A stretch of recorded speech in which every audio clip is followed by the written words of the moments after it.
The base commander denied my transfer request in front of 32 officers, 3 civilian analysts, and an entire logistics briefing team at Fort Langley on a Thursday morning in October, then leaned back in his chair like he just settled something permanent.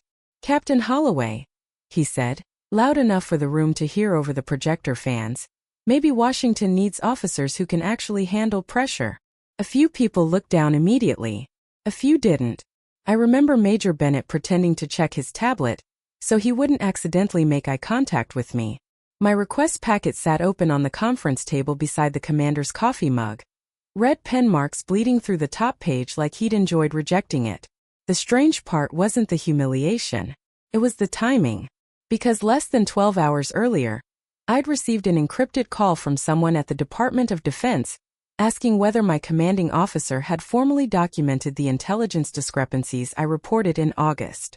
He hadn't. And judging from the silence spreading through that room after his comment, people were starting to realize something bigger was happening behind the scenes. Then the commander's desk phone rang. Nobody moved. Then his expression changed completely. By the time that meeting happened, I'd already spent 11 months trying to leave Fort Langley quietly. The official reason was career advancement, which was technically true, but the real reason sat inside a locked evidence folder buried 3 layers deep in our logistics server under restricted audit access. I was 29, assigned to operational procurement analysis, and most people on base assumed I was another officer who survived by staying agreeable and invisible. I let them think that because it made people careless around me, especially Colonel Marcus Renner. He liked public control, the kind that depended on humiliating someone just enough for everyone else to stay obedient. The problem was that in August, I found shipment discrepancies tied to classified transport authorizations moving through channels that didn't match federal reporting logs. At first I assumed it was clerical incompetence. Then 2 records vanished overnight. Then my access history was flagged by internal monitoring without my supervisor signing the request. After that, people started acting nervous around me. Meetings stopped appearing on my calendar. Conversations ended when I entered rooms. One lieutenant accidentally asked whether I'd already spoken to Washington, then immediately looked terrified after saying it. That was when I understood my transfer request was never supposed to be approved quietly. The first time I realized Colonel Renner was actively trying to isolate me happened 3 days after I submitted the revised transfer paperwork. I arrived at Building 14 just before 0600 and found my security credentials temporarily suspended from procurement archives, which made no sense because my clearance review had been renewed less than 2 months earlier. The civilian technician at the access desk looked uncomfortable before sliding a printed notice toward me. "Administrative restriction pending command review," it said, signed electronically at 11:43 p.m. the night before. Renner's signature block sat at the bottom beside an authorization code that usually required legal oversight. I remember staring at it for a second longer than necessary, because I'd spent years watching officers weaponize procedure against people they thought had no leverage. Most of the time it worked because the target panicked first. I didn't. I thanked the technician, walked upstairs, and started documenting everything from my personal notebook instead. By noon, rumors had already spread across operations that I was under investigation for mishandling classified procurement data. Nobody said it directly to me, but silence inside military offices has its own vocabulary. Conversations paused when I entered rooms. 2 analysts suddenly chose different lunch tables. Even Major Bennett avoided standing beside me during the afternoon readiness briefing. Renner knew exactly what he was doing. He wasn't removing me yet. He was preparing the environment first. That evening, I received another encrypted call from the same Washington number that had contacted me earlier in the week. The woman identified herself only as Deputy Counsel Elaine Mercer from the Department of Defense Oversight Division. Her voice stayed calm the entire conversation, which somehow made it worse. "Captain Holloway," she said, "we need clarification regarding several procurement discrepancies connected to Fort Langley transport authorizations between May and August." I closed my office door before responding. Those files were removed from the server. There was a pause on her end. Papers shuffled softly. "Yes," she replied. "That's one of the reasons we're calling." My stomach tightened for the first time in weeks. Not from fear exactly. From confirmation. Someone outside the base already knew records had disappeared. Mercer asked whether I had retained copies, and I told her the truth. I never kept classified files personally, but I did maintain time-stamped audit notes after discovering inconsistencies in shipment weights linked to overseas routing approvals. Another pause. Then she asked a question that changed everything. Did Colonel Renner personally instruct you to stop reviewing those files on August 18th? I looked automatically toward the office window even though nobody could hear the conversation. Because he had. I remembered the exact wording too. He'd stood beside my desk that afternoon and said, "Operational logistics are above your assignment level, Captain. Don't create problems you aren't qualified to understand." At the time it sounded like ordinary command pressure. Hearing Mercer ask about it 2 months later made it feel different. Deliberate. Dangerous. The next morning, Renner called me into his office at 0715 sharp. He didn't invite me to sit. His coffee steamed beside an untouched folder stamped internal review across the tab. "You've created unnecessary attention," he said without looking up. "Your transfer request is suspended indefinitely pending evaluation." I asked for the formal basis. He finally looked at me then, expression almost amused. "You really think Washington cares about procurement paperwork?" The room went quiet after that because both of us understood he wasn't actually asking a question. He was measuring whether I'd say something reckless first. I didn't. I simply told him I wanted all future directives documented through official channels. That was the moment his expression shifted slightly. Tiny, barely visible, but important. Because men like Renner only became careful when they realized someone else might already be watching. 2 days after my meeting with Renner, someone slid a sealed envelope under my apartment door at 2217. No return name. No unit designation. Just my rank typed across the front in standard military formatting. Inside was a single printed document showing revised cargo manifests from June transport operations routed through Ramstein Air Base. Except the numbers didn't match the official versions archived inside Fort Langley's procurement system. The shipment weights were nearly double. More importantly, one authorization code belonged to a contractor already under federal review for defense billing fraud 6 months earlier. I sat at my kitchen counter for almost an hour comparing timestamps from memory, because I'd stared at those files enough to recognize the discrepancies instantly. Someone on base was scared enough to leak internal records directly to me. The next morning I photographed every page, encrypted the files through a secure civilian device, and forwarded them to Deputy Counsel Mercer using the contact protocol she provided. Her response arrived 14 minutes later. "Do not discuss this transmission with anyone at Fort Langley." No signature beneath it this time.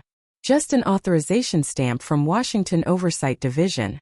Around noon, Major Bennett appeared beside my desk looking pale. "Renner wants everyone in conference room 3, he said quietly. Now. The atmosphere inside the room felt wrong immediately. Too controlled. 3 senior officers sat near the projector, while Renner stood beside the screen holding a printed personnel report with my name across the header. He started talking before the door even closed behind me. "Operational integrity depends on trust," he said to the room. "And recently we've identified concerning breaches regarding sensitive logistics reviews." Nobody moved. My pulse stayed steady, but I noticed Lieutenant Harris avoiding eye contact completely. Renner continued speaking about unauthorized information access without directly accusing me of anything criminal, which was intentional. Vague allegations spread faster than formal charges because people fill silence with their own assumptions. Then he displayed access logs on the projector. My access logs. Highlighted in red. "Captain Holloway exceeded assignment review authority on multiple occasions," he announced. "Effective immediately, her transfer eligibility remains suspended." The humiliation itself wasn't surprising. Public isolation was his preferred method. What surprised me was the confidence. Because either Renner genuinely believed Washington wasn't investigating him, or he thought he still controlled the timeline. Then the conference room phone rang. Once. Twice. Renner ignored it initially, continuing his speech while one civilian analyst awkwardly shifted in her chair. The third ring cut through the room hard enough that he finally grabbed the receiver with visible irritation. "Colonel Renner." Silence followed for maybe 4 seconds. Then his posture changed. Not dramatically, just enough for everyone to notice. Sir, he said carefully, eyes flicking toward me for the first time since the meeting started. Nobody in that room had ever heard Marcus Renner sound careful before. He listened without interrupting while the entire conference room stayed frozen. Then came the sentence that changed the temperature completely. No, sir. Captain Holloway is present. Another pause. His jaw tightened visibly. Understood. He lowered the phone slowly before looking directly at me. Captain, he said, voice flatter now, remain after the briefing. Every officer in that room understood something had shifted, even if they didn't know what. Renner ended the meeting 7 minutes early without finishing the disciplinary review. People filed out quietly, avoiding eye contact again. But this time the silence felt different. Less certain. Lieutenant Harris hesitated beside the door before leaving entirely. When we were finally alone, Renner closed the conference room blinds himself. Who have you been speaking with? He asked. I noticed he no longer sounded amused. Washington contacted me first, I replied. His expression hardened immediately. You have no idea what you're involved in. I almost answered. Then I noticed something sitting partially hidden beneath the folder beside his elbow. A legal memorandum stamped Office of Inspector General, dated that morning. He saw me notice it and covered it instantly, but by then it didn't matter. Because for the first time since this started, Colonel Renner looked nervous. By Friday morning, Fort Langley felt like a building waiting for a storm. Everyone could sense, but nobody wanted to name out loud. My access privileges were partially restored at 0640 without explanation, which told me someone above base command had overridden Renner's restrictions during the night. Even stranger, the internal investigation rumor circulating earlier that week suddenly disappeared. People who'd avoided me in hallways started acting overly polite instead, like they were recalculating where power actually sat. At 0815, Major Bennett stopped beside my desk holding 2 coffees, something he'd never done before. You should be careful today, he said quietly before setting one beside me. There are visitors from D.C. in the administrative wing. I asked who. He shook his head immediately. No idea. But Renner's been locked in meetings since sunrise. Then he lowered his voice further. Harris said legal officers arrived with federal credentials. The room around us stayed busy with keyboard clicks and printer noise, but I could feel attention drifting toward our conversation anyway. Fear spreads faster than facts on military bases. By 0930, 2 black government SUVs sat outside headquarters beside vehicles marked with Department of Defense oversight plates.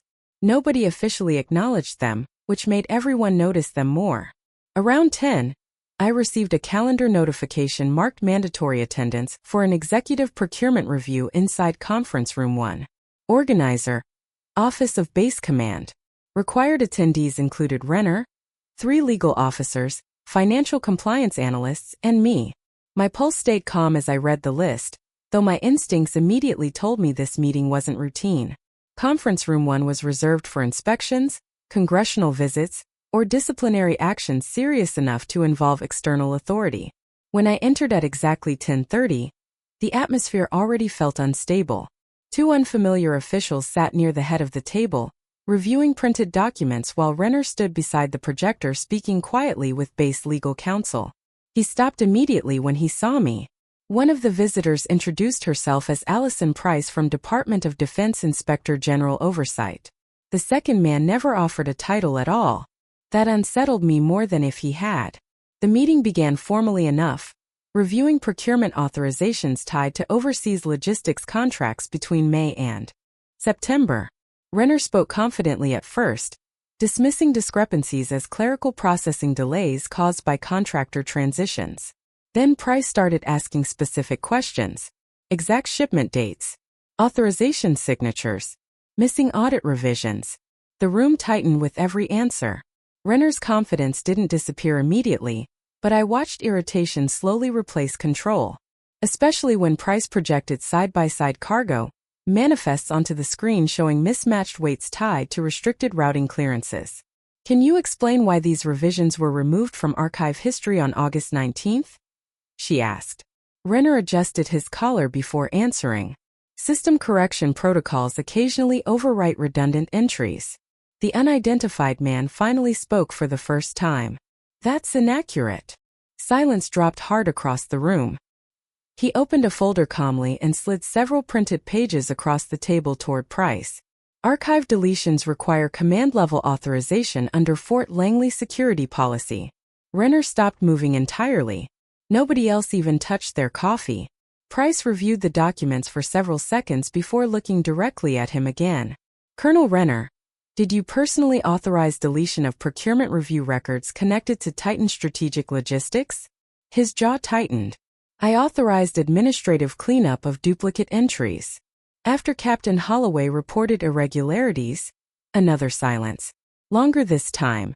I noticed sweat beginning to collect near his collar despite the cold room temperature. He looked toward base legal counsel briefly, but nobody interrupted for him. Then the conference room phone rang again. Every person at that table looked toward it instantly. Price answered this time. She listened for less than 10 seconds before standing up completely. Understood, sir. Her expression changed in a way that made my stomach tighten. Controlled. Serious. Final. She lowered the receiver slowly before turning toward Renner. Colonel, she said evenly. Washington has authorized immediate federal review authority over this command pending investigation. Nobody breathed. Then she added the sentence that shattered whatever control he still believed he had left. Captain Holloway's transfer request has also been approved effective immediately. Nobody spoke for several seconds after Price announced Washington's decision. The silence inside conference room 1 felt dense enough to physically press against the walls. Colonel Renner remained standing beside the projector, one hand still resting against the edge of the table like his body hadn't fully caught up to what had just happened. I'd spent nearly a year watching him dominate rooms through confidence alone. Watching officers straighten their posture the second he entered. Watching people edit their own opinions before speaking around him. But power changes shape quickly when authority disappears publicly. You can actually see it happen in real time if you're close enough.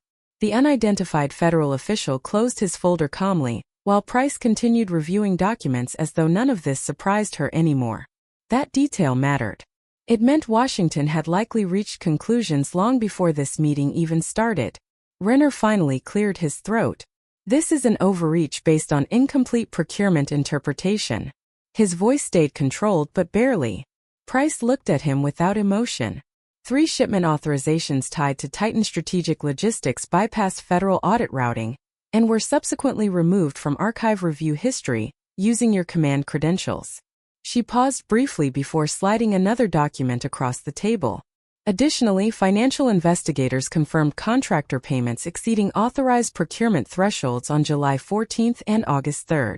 I recognized the dates instantly because those were the same records I'd flagged months earlier before everything started disappearing. Renner glanced toward base legal counsel again, but this time even they avoided eye contact with him. That was the moment he understood nobody in the room planned to protect him anymore. The federal official finally stood and handed Renner a sealed packet marked Administrative Authority Review. Effective immediately, your command access is suspended pending investigation, he said. Calm voice. No drama. Somehow that made it feel harsher. Renner stared at the packet without touching it for a full 3 seconds. Then his eyes shifted toward me. Not angry. Not even shocked anymore. Just calculating. Like he was still trying to figure out how much I knew and when I knew it. You escalated this outside command structure, he said quietly. I met his gaze evenly. I reported discrepancies through official channels in August. Price answered before he could respond again. And those reports were internally suppressed. The room went silent a second time. Behind me, someone shifted in their chair. Another officer quietly closed a notebook. Small sounds suddenly felt amplified because everyone understood they were witnessing a public collapse that wasn't supposed to happen in front of witnesses. Then the conference room doors opened and 2 uniformed security officers entered carrying temporary access suspension forms. One of them approached Renner directly. Sir, we'll need your command credentials. The humiliation landed hardest there. Not in the investigation itself. In the procedure. In the fact that every officer at that table had to watch a base commander surrender authority piece by piece under fluorescent lights while federal oversight stood beside him. Renner removed his badge slowly and placed it on the table without another word. Nobody looked comfortable anymore. Not even the people relieved to see him fall. Because power reversals inside military environments create a specific kind of fear. If someone that protected could collapse publicly, anyone could. 20 minutes later, I walked out of headquarters carrying finalized transfer orders stamped with immediate reassignment authorization to Washington Oversight Liaison Operations. Outside, the October air felt colder than it had that morning. Personnel across the courtyard kept pretending not to stare at the federal vehicles parked beside headquarters, but everyone already knew something major had happened. My phone buzzed before I reached my car. One new email. Sender Department of Defense Oversight Division. Subject line. Commendation review pending. I read it once, then locked my screen again. Across the parking lot, Major Bennett stood near the administrative entrance watching federal officers escort sealed evidence containers into the building. When he noticed me, he gave a small nod I'd never seen from him before. Respect. Real respect. I nodded back, placed my transfer packet on the passenger seat, and drove off base without looking in the rearview mirror once. 3 months later, Fort Langley's command structure was still under federal review, and Colonel Renner's name quietly disappeared from internal leadership directories without announcement or ceremony. No dramatic headlines. No public statement. Just silence. The kind institutions use when they want people to forget how close something came to collapsing completely. I never spoke publicly about the investigation after transferring to Washington. I didn't need to. The records existed. The audit trail existed. And eventually, the truth stopped needing my voice to survive. What stayed with me most wasn't the humiliation Renner tried to create during that meeting. It was the moment the room changed after that phone call from Washington. Because suddenly the same people who ignored me realized silence and weakness were never the same thing. Some people mistake calmness for submission simply because they've never encountered someone patient enough to wait for the right moment. A week before Christmas, I received a formal commendation letter recognizing exceptional procedural integrity under command pressure. I folded it once and placed it inside my desk drawer beside the original denied transfer request. Same paperwork. Different ending. And if you've ever stayed calm while people underestimated you, subscribe. Because sometimes the quietest person in the room already knows how the story ends.